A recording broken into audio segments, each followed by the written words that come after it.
you go. Well, it's great to be here with the Deputy Premier, Paul Toole, the Treasurer and Environment and Energy Minister, Matt Kean, and Twiggy Forrest from Fortesuce Future Industries. Today is a very important announcement for our state. Today's $3 billion green hydrogen strategy is nation-leading, world-leading, and sets up our state for future success. It's the investments that we make today that will ensure that generations to come have greater opportunity and prosperity than we do. We know the world is moving to a renewable energy future, and we want New South Wales to be at the cutting edge, to be the leaders of the pack, not just here, but around the world. And this $3 billion investment from the New South Wales government as part of this strategy will leverage over $80 billion of private investment. It will lead to the creation of over 10,000 jobs. It will increase the size of the New South Wales economy by over $600 million. Now, they are big figures, but those big figures lead to big opportunities for the people of New South Wales, for our kids and their kids. This is about making sure that as we move to a new future of work down the track, that New South Wales is leading the way. As David Bowie says, one of my favourite quotes, the future belongs to those who hear it coming, and that is what is happening here in New South Wales. Other states are talking about investing in this area. The New South Wales government is delivering. And those who lead the way will ensure that our kids and their kids have the jobs and the opportunity, greater prosperity than we have. And that is what being in public life is all about. That is what being a member of our state is all about, is leaving New South Wales a better place than we found it, making key investments to drive economic growth and jobs growth. Today's announcement shows that the federal government is focused on this area, that New South Wales is not just talking, we are leading, investing and delivering. And when you look back, a lot of these investments, a lot of the jobs that created will not come tomorrow. They will come in years and decades to come. But making the tough decisions today, making the important decisions today will ensure greater opportunity, greater prosperity for the people of New South Wales and generations to come. I'm now going to have the Deputy Premier will speak about the opportunities, particularly as well for regional New South Wales.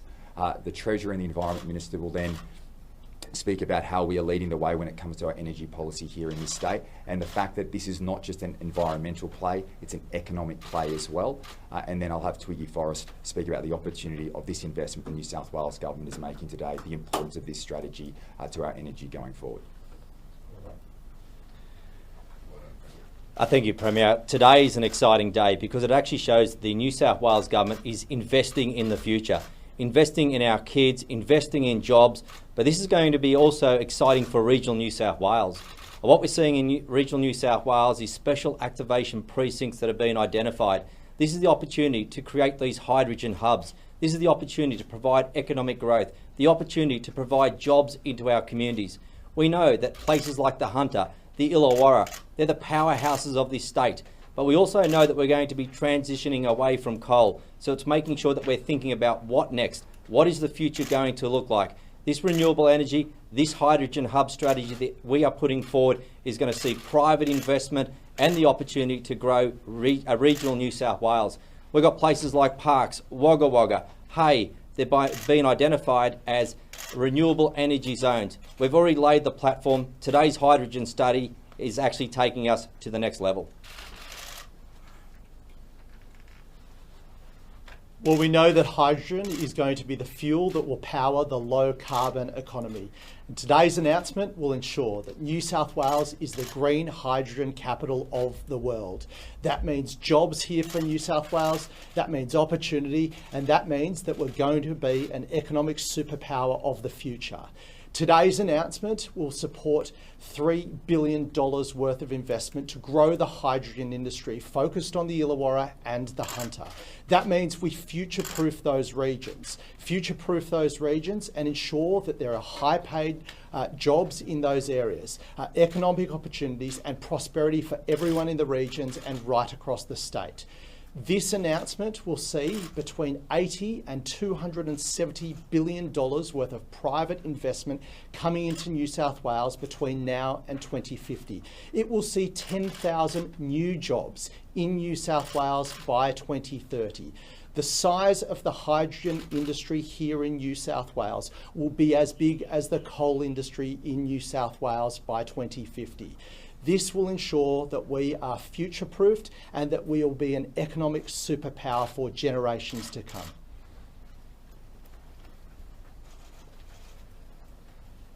Thank you, Premier. Thank you, Ministers. Welcome, ladies and gentlemen. I probably challenge slightly my very good friend. There will be no bigger industry than green hydrogen, green ammonia, and green electricity. It will dwarf the scale of iron ore, it will dwarf the scale of coal in our country. To capture it here in New South Wales, like we have in Queensland, is a function of some great things which Australia has going for it. We have the most wonderful solar, wind and natural resources and a hard-working, diligent, intelligent people. Here in New South Wales, like I've witnessed in Queensland, we also have that unsung, poorly understood ingredient, and that's leadership. Leadership which is determined for the people of Australia and the people of New South Wales to rapidly build out in your state what will be the world's largest industry. I really want to put my hands out to all of those politicians and governments who are still resisting it, still calling renewable energy by names or trying to talk renewable energy down, and just say this to everyone who's remotely concerned about this massive global scale green energy, green products future which is coming the way at the strong and earnest invitation of the New South Wales Government to the New South Wales people. Do not deny your voters, your constituents, their future. Do not talk it down, do not belittle it. Give them the choice. The fossil fuel sector has had a magnificent day. The fossil fuel sector will still play an important role for years to come. But to talk down and to belittle the huge green energy sector that will be the largest in the world to your constituents means you are betraying their trust in you. You're giving them absolute falsehoods when they're relying on you for the truth. Essentially, you're betraying their future, you're betraying their kids. Their kids have every reason to look at a bright energy future with zero pollution like every other child on the planet. So I say to any short-termists, don't talk it down. Give constituents the choice. Don't deny them the choice. You have a fossil fuel sector which is in decline. We all know that all around the world. You have a green energy future which can make steel, can make fertilizers, can make cement, can make ships be powered. We're proving that in Western Australia. It took us but 4 months to take bunker sea oil out of a ship's engine, retool it, put in new injectors, and run it with pure green ammonia, zero pollution, in just 120 days. It took 5 months to take huge train engines, the biggest in the world, and start running it on 70% green hydrogen and green ammonia, switching between the two, working out which one is best. We now need to retool that engine to bring it up to 100%. It took just 3 months, 90 days, to take out a huge drivetrain of a Caterpillar haul truck and replace it with an invented here, manufactured here, installed and commissioned hydrogen fuel cell haul truck, the first in the world, and these are all over the world and they've been running for decades. That, ladies and gentlemen, is our future. That is the start of the green, pollution-free industrial revolution.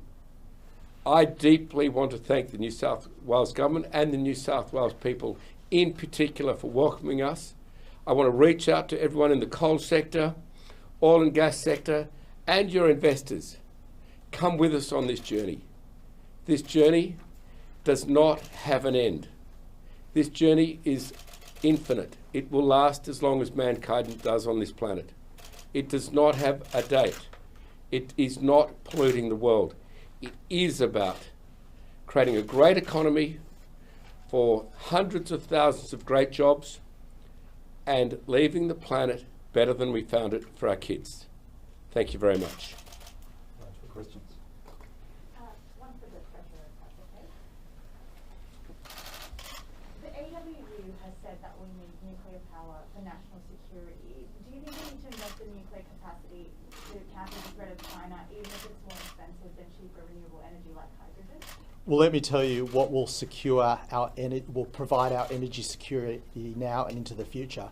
It's investing in things like green hydrogen. We've got an abundance of wind and solar, which we can turn into things that we can export to the rest of the world, creating jobs, driving investment, and growing our economy in the process.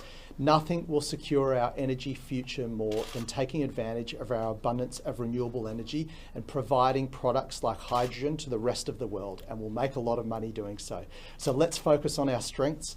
That's exactly what we're doing here, and today's announcement will see New South Wales become the renewable energy superpower of the planet, providing not only our energy needs, but the rest of the world's energy needs as well, and make a lot of money doing so. But what about from a national security perspective?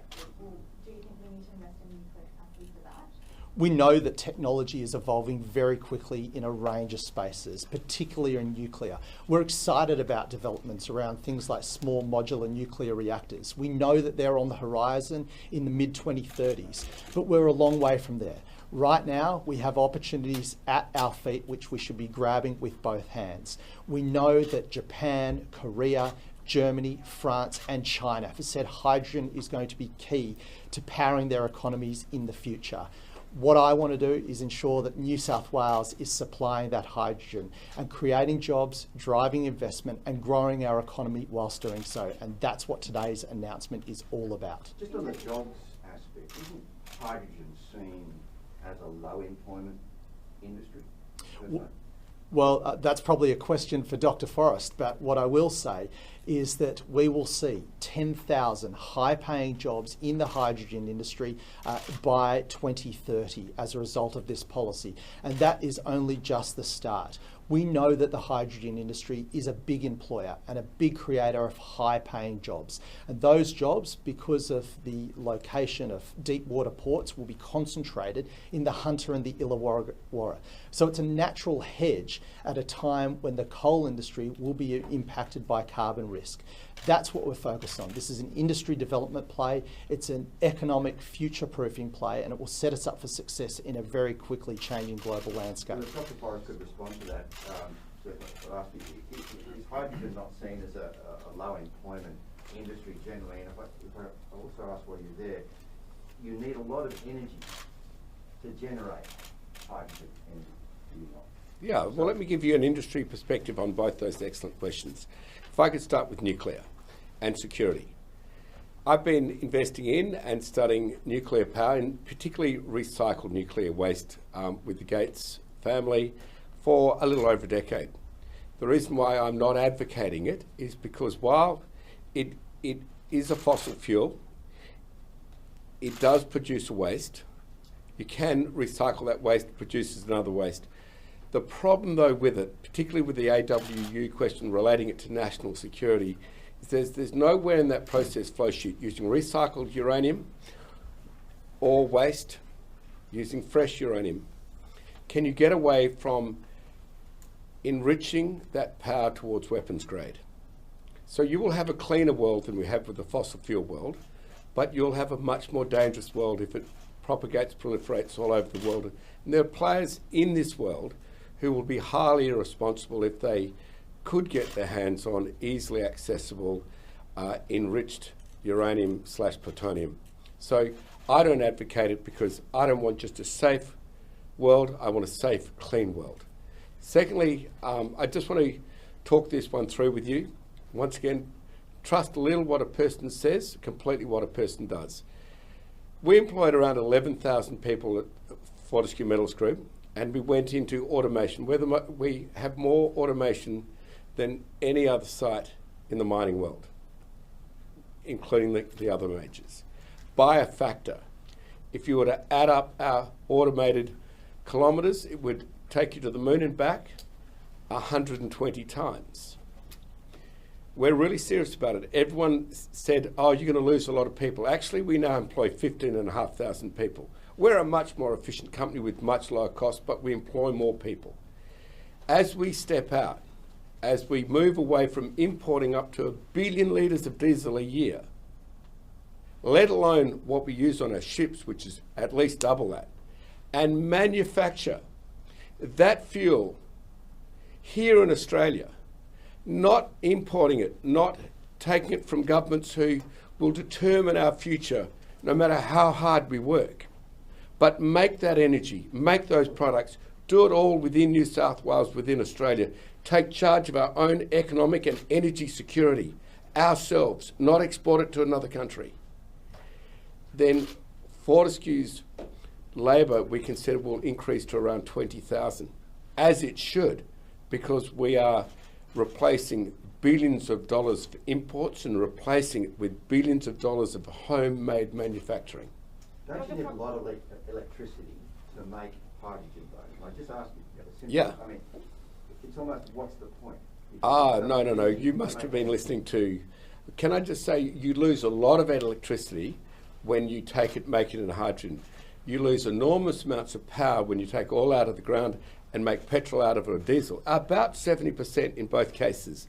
So that's a furphy, all right? It is very, very efficient as the fossil fuel sector. There's one small difference. Our resource is infinite. It will never run out, and our planet will be a happy place for the kids. Dr. Forrest, obviously you're investing in this. Do you think that there'll be enough businesses wanting to attract to invest here in New South Wales? Yes, look, I did a Boyer lecture last year, and I said the only solution to global warming will be a business-led solution. Businesses cause the problem. Business must lead us out of the problem. So by stepping forward first and demonstrating, particularly to all the analysts out there who are saying they're not as profitable as mining projects. No, they're not. But they're so much bigger. And I'm saying to small investors who could be running the hydrogen fuel cells up and down the Hume Highway, I'm saying to the pension funds and the big infrastructure funds, going green is the biggest single economic opportunity Australia will ever have. And if you think of the regions, the last major boom which built out your regions was Australia riding on the sheep's back. We've all heard that expression. It stopped. Polyester, plastic, synthetics slowed that down and challenged the wool sector. There will be no challenge to green energy. It's infinite and basically free. So that's where I think smart investors across the world, from small to huge, should be putting their capital. Treasurer, you said a few times, sorry, that this is going to be a nation-leading, I think you said, becoming a renewable powerhouse. Why is this policy better, or this strategy better than the Queensland hydrogen strategy that was announced 2 years ago? And so why have we taken 2 years to do this, and why would we be a leader when they're clearly ahead of us?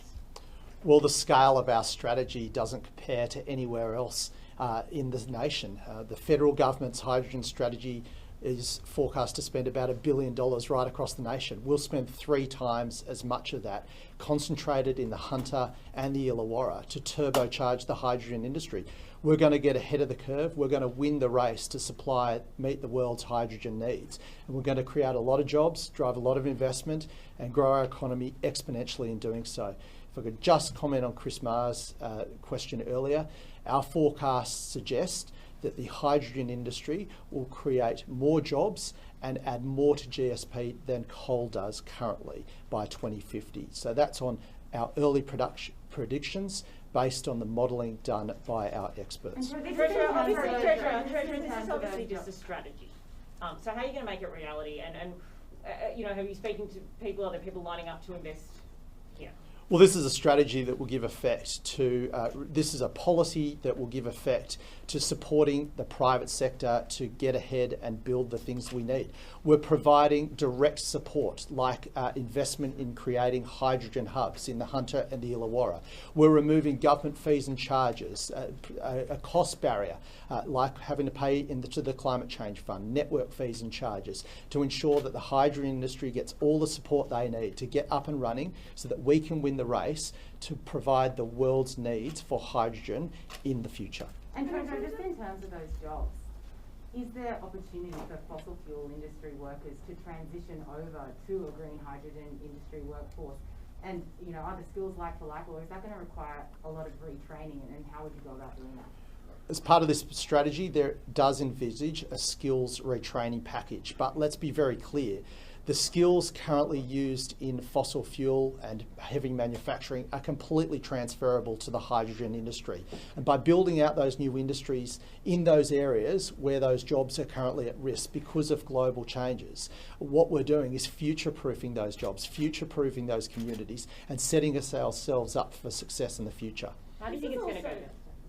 Sorry, hydrogen is also a kind of a storage for renewables. So, does this mean batteries are just off the table in terms of the long-term strategy? Well, hydrogen is effectively shipping our sunshine to the rest of the world. What we do know is that batteries are going to play a really important role as we transition to a lower carbon future. But batteries can't replace things like gas and like diesel and like petrol, and that's where hydrogen comes in. So the rest of the world is already saying that they're seeing hydrogen as the key to powering their economies in a low carbon world. There are huge markets opening up, and what this strategy does is put New South Wales ahead of the pack to grab those opportunities and turbocharge our prosperity. Just for the everyday person who's sitting at home and bamboozled by all this technology, is this the sort of energy that literally powers their lights and makes their car go? How does it work? So effectively, hydrogen is created by hydrogen is effectively created by splitting water into their component. Hydrogen is created by splitting water into its component parts, being hydrogen and oxygen. And the hydrogen that's created will then be used to displace things like gas, or gas used to power your homes, to heat your homes, to do your cooking, to drive your cars. It will revolutionise how we go about our lives, how we power our economies, how we live day to day. And what we'll do, because of this strategy, is drive down the hydrogen price to make it more competitive than the cost of things like gas, petrol and diesel. Already, hydrogen is cost competitive with diesel for heavy vehicle haulage. What this strategy does will make it cost competitive for all those other day-to-day processes like cooking your meals and heating your homes. And that means we'll also have a competitive advantage when it comes to the cost of supplying hydrogen to the rest of the world. So we'll beat everyone in the race, creating those jobs, creating those opportunities and driving our prosperity. Premier, just a question on immigration. You've received advice that Australia needs a World War II style, post-World War II style immigration plan for 2 million people in the country. So have you, will you make New South Wales sort of lead the way in that immigration push? How soon do you want the borders reopened, and how many people do you want in the state in the next 5 years? A lot of questions there. What I'll say is, I mean, this is an issue that we raised last year. There's no doubt with the closure of international borders, immigration has come to a halt.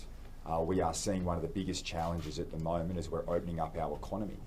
Labour shortages are coming to the fore. Now, what I'd like to see as Premier at the moment is that we open up safely.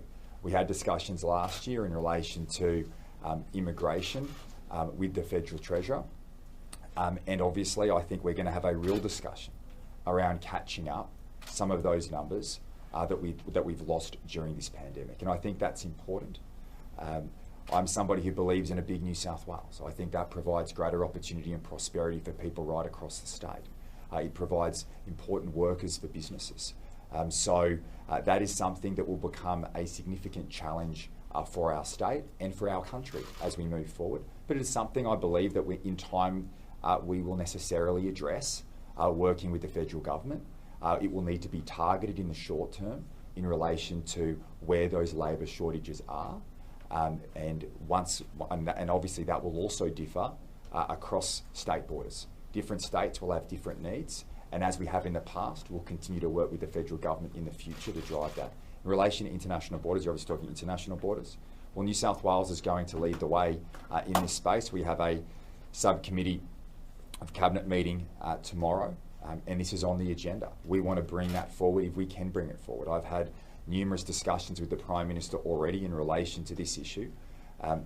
We firstly want to start by bringing as many returning Australians home who are double vaccinated as quickly as possible. I want to reunite families across the world back here in Australia, and if New South Wales can lead the way in doing that and help other states achieve that goal, we will do it. We've always, through this pandemic, acted in the national interest, and we will again. By bringing back returning Australians, that then paves the way for obviously the work that we've done on international students, which we continue, which is crucial to the New South Wales economy, our largest service export, supporting tens of thousands of jobs across our state. That has had our international education exports have been significantly hit during this pandemic, and it's crucial to our economy going forward, and we need to reclaim the markets we had and also explore other markets into the future. And I'm very, very confident of the discussions I've had with the university sector that New South Wales will once again lead the way. And if we move first, just like with hydrogen today, right across every industry, New South Wales has first mover advantage. We're making these investments because we know they'll provide opportunity and prosperity for us and for generations to come. In relation to what's the next stage after returning Australians, well, you move to tourism and you move to labour. And immigration will be a key focus. I want to have those conversations and those constructive discussions with the federal government as quickly and as early as possible. The earlier we have those discussions, the brighter our future will be. We can't just be stuck in the present. We've got to shoot for the future. I'm proud to be part of a government here that is going to lead the nation through this. And from my own state's perspective here in New South Wales, if we move first and have those discussions first and reach agreement first, then we will be best placed compared to others. Premier, we're not hitting 80% on Saturday. Are you committed to easing restrictions on Monday? What we've said is that once we hit the 80% double dose, that we will ease further restrictions in our state. Obviously, we'll be sitting down with the health teams tomorrow. I will look at the data. So will the members of the cabinet. And as we've said, it will be the Monday following where we hit that 80%. That's the commitment we've made. That's the commitment we will sustain. So we need to look at that. There might be some other issues that come through that. I will work through that with the cabinet ministers tomorrow, with our economic and health teams, and we should be able to provide a clearer update at the back end of this year. I think everyone's asking the same question. Will regional travel? As I said, the key here, and why we're having this conversation, is an incredibly positive one, because what it's shown is we do not expect to be in a position where our double vaccination rate has come forward the way it has. And what a great thing that is. And our commitment to the people of our state has been, if we can get vaccinated and reach those targets, we can open up freely. That has been our commitment. That has been our agreement with the people of New South Wales. And what a fantastic job everyone has done by going out, getting jabbed, so we can open up as quickly and as safely as possible. And having said that, there has been concerns raised about regional New South Wales. If you look at those double vaccination rates, I have not had many discussions with my ministerial colleagues in relation to that aspect yet. We are having that meeting tomorrow. That will be an issue that will be discussed. The Deputy Premier, as the National Party's leader in New South Wales, will obviously have a view, and that will be considered. But in government, we have these constructive discussions with each other before we have them with the media. That's where policy is determined, and that's where it will be tomorrow. But the policy has already been determined, Premier. It was 80% was going to be the regional travel. So is there going to be a change to that? And does that mean that Sydney-siders could be locked out of certain areas of the state where there are low vaccination rates, for example, the Northern Rivers? Liz, We will have those discussions tomorrow. We've made a commitment about where we would be at 80%. We've always said that we will open up as quickly and as safely as possible. These views have come from the media. What we do in Cabinet as members of the government is we will consider all the data that we have available to us from health, and we'll make a considered decision on what is in the best interest of the people of New South Wales as we move forward. Have you had any health advice from Dr. Chand at this stage suggesting that regional travel should be withheld beyond the 80%? No, I haven't. No, I haven't. I mean, we've obviously had discussions in relation to the roadmap at our subcommittee meetings.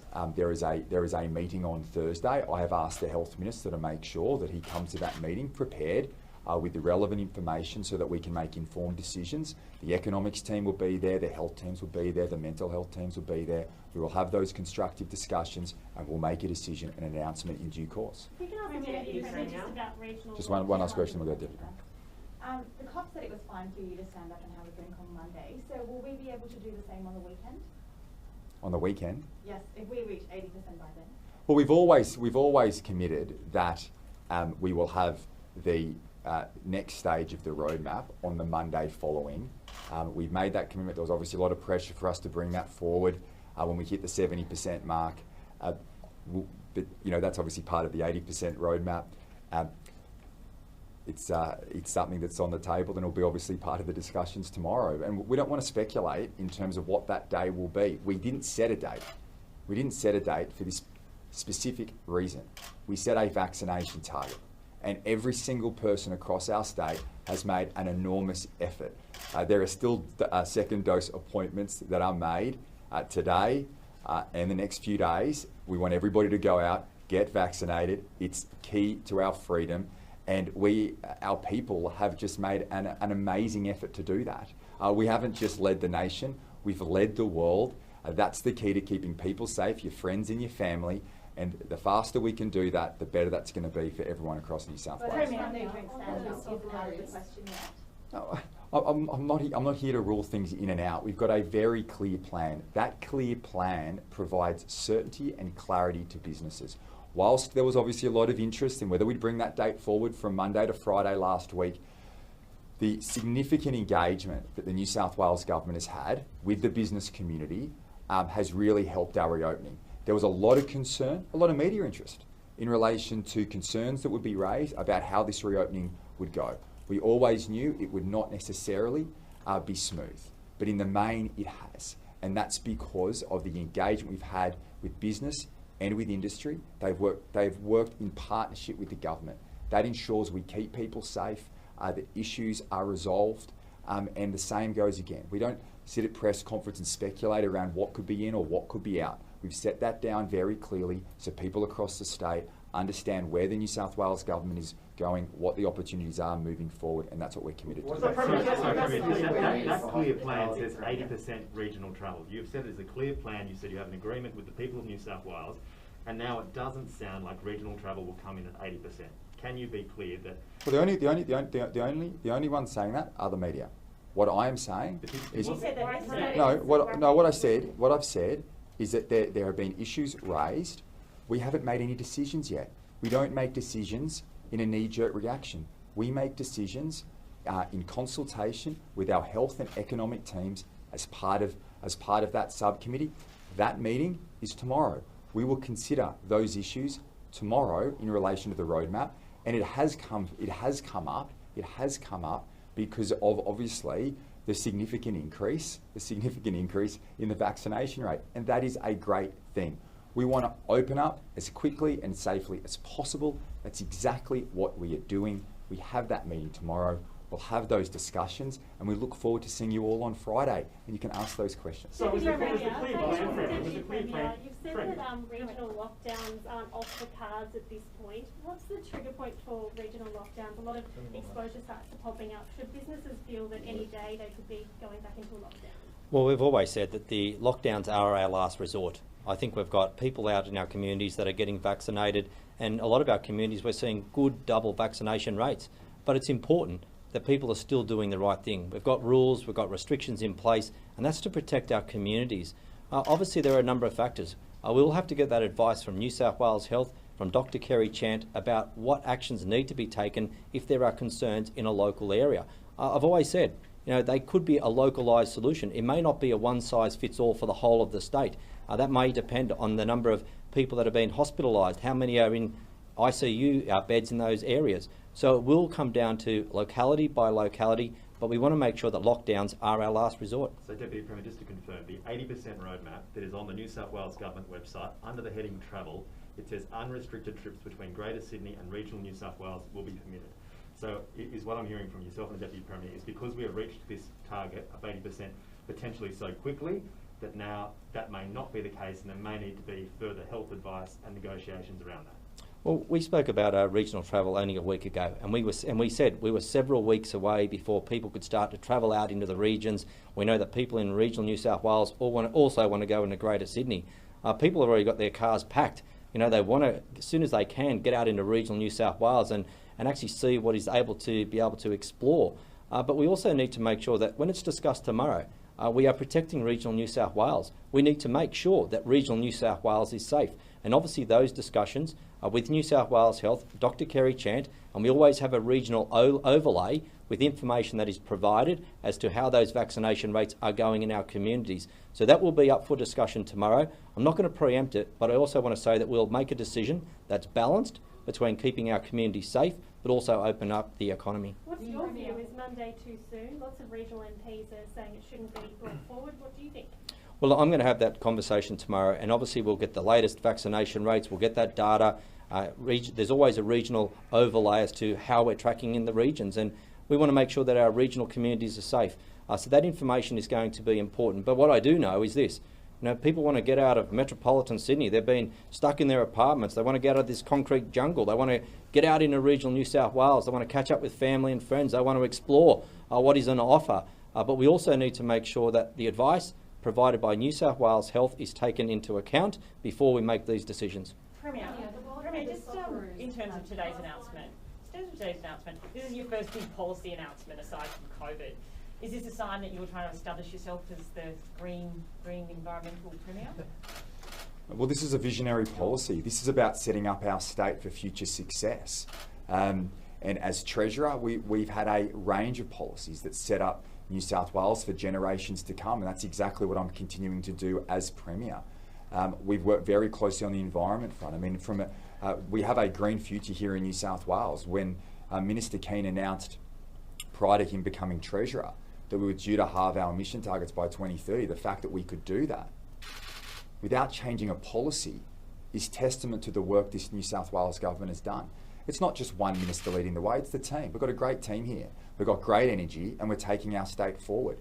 And I want to be Premier of a state where we're setting it up for future success. And what you will see with this government is a visionary government that's not just focused on the here and now. Yes, we need to build for the present. Yeah, like, you know, better schools, better hospitals, better road, better public transport. That's bread and butter. That's what governments around the country should do.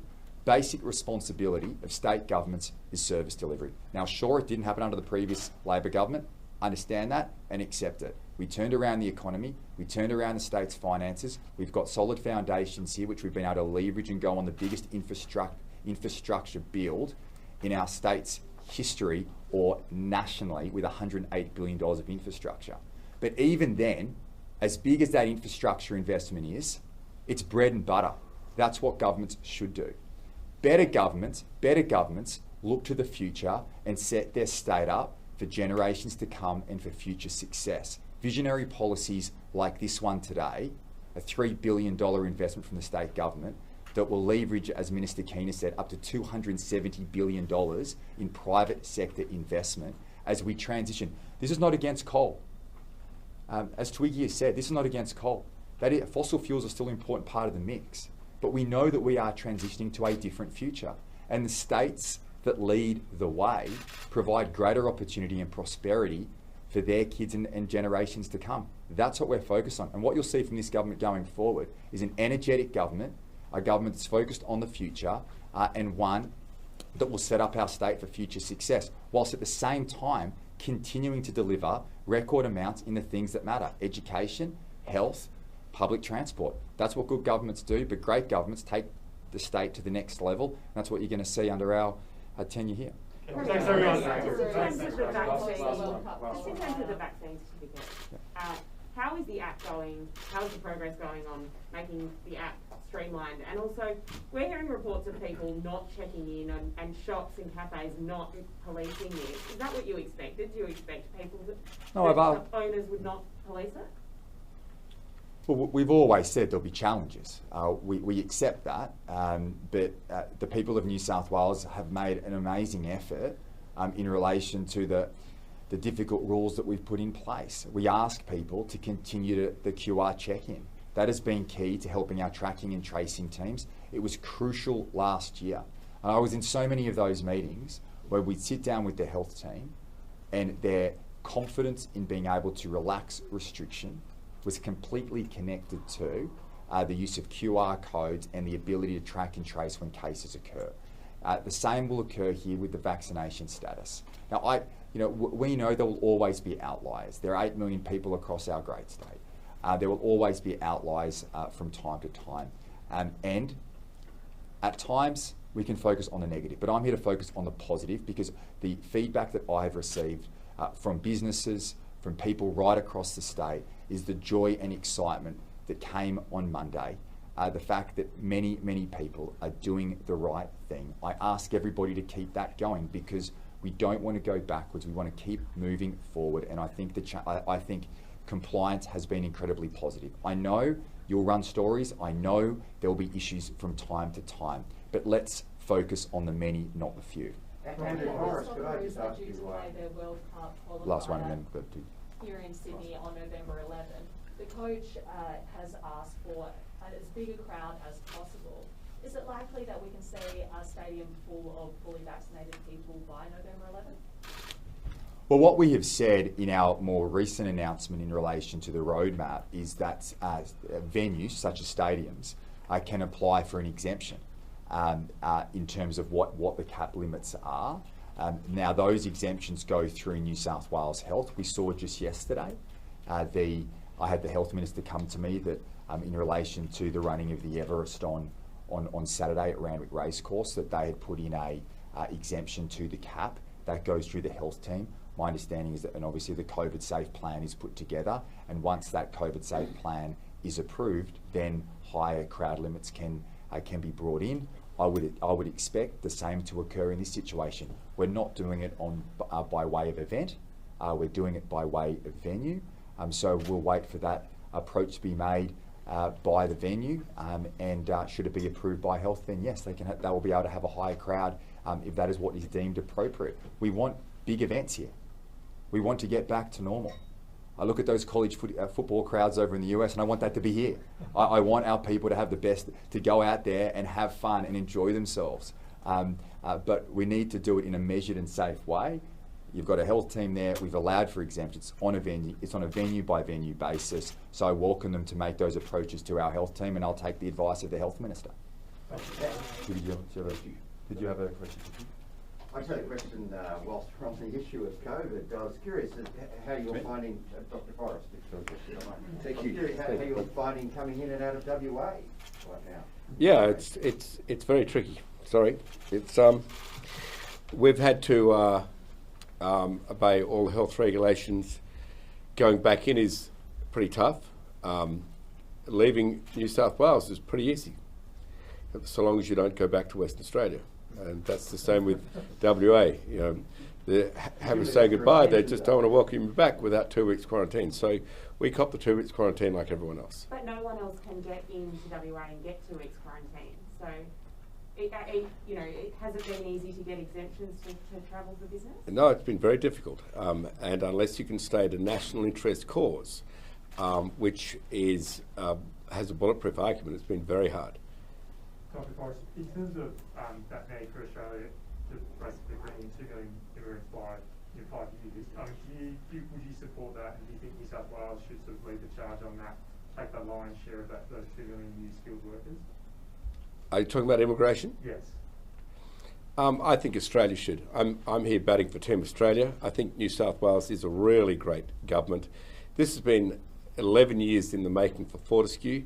We've been able to share plans with your New South Wales government, which we've worked really hard on for many, many years. It happens to dovetail with your own hydrogen strategy, and I'm delighted to see that. But if you looked at a map of New South Wales, you'd see projects all over it, which are Fortescue Future Industry projects.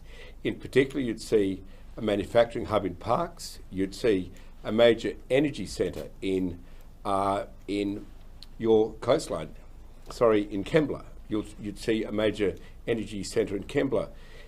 To transfer Kembla to be a major hydrogen exporter, we're talking capital investment of well over $10 billion. And that is on top of being able to import hydrogen and burn hydrogen, turn it back into water while turning the city of Sydney green with its first hydrogen-powered fuel station. So all of these projects are empowered by your Hydrogen New South Wales strategy. Thanks, everyone. Thanks a lot. Thank you. Thanks, guys. Okay, I'll put this on. Do you want to do it in front of you?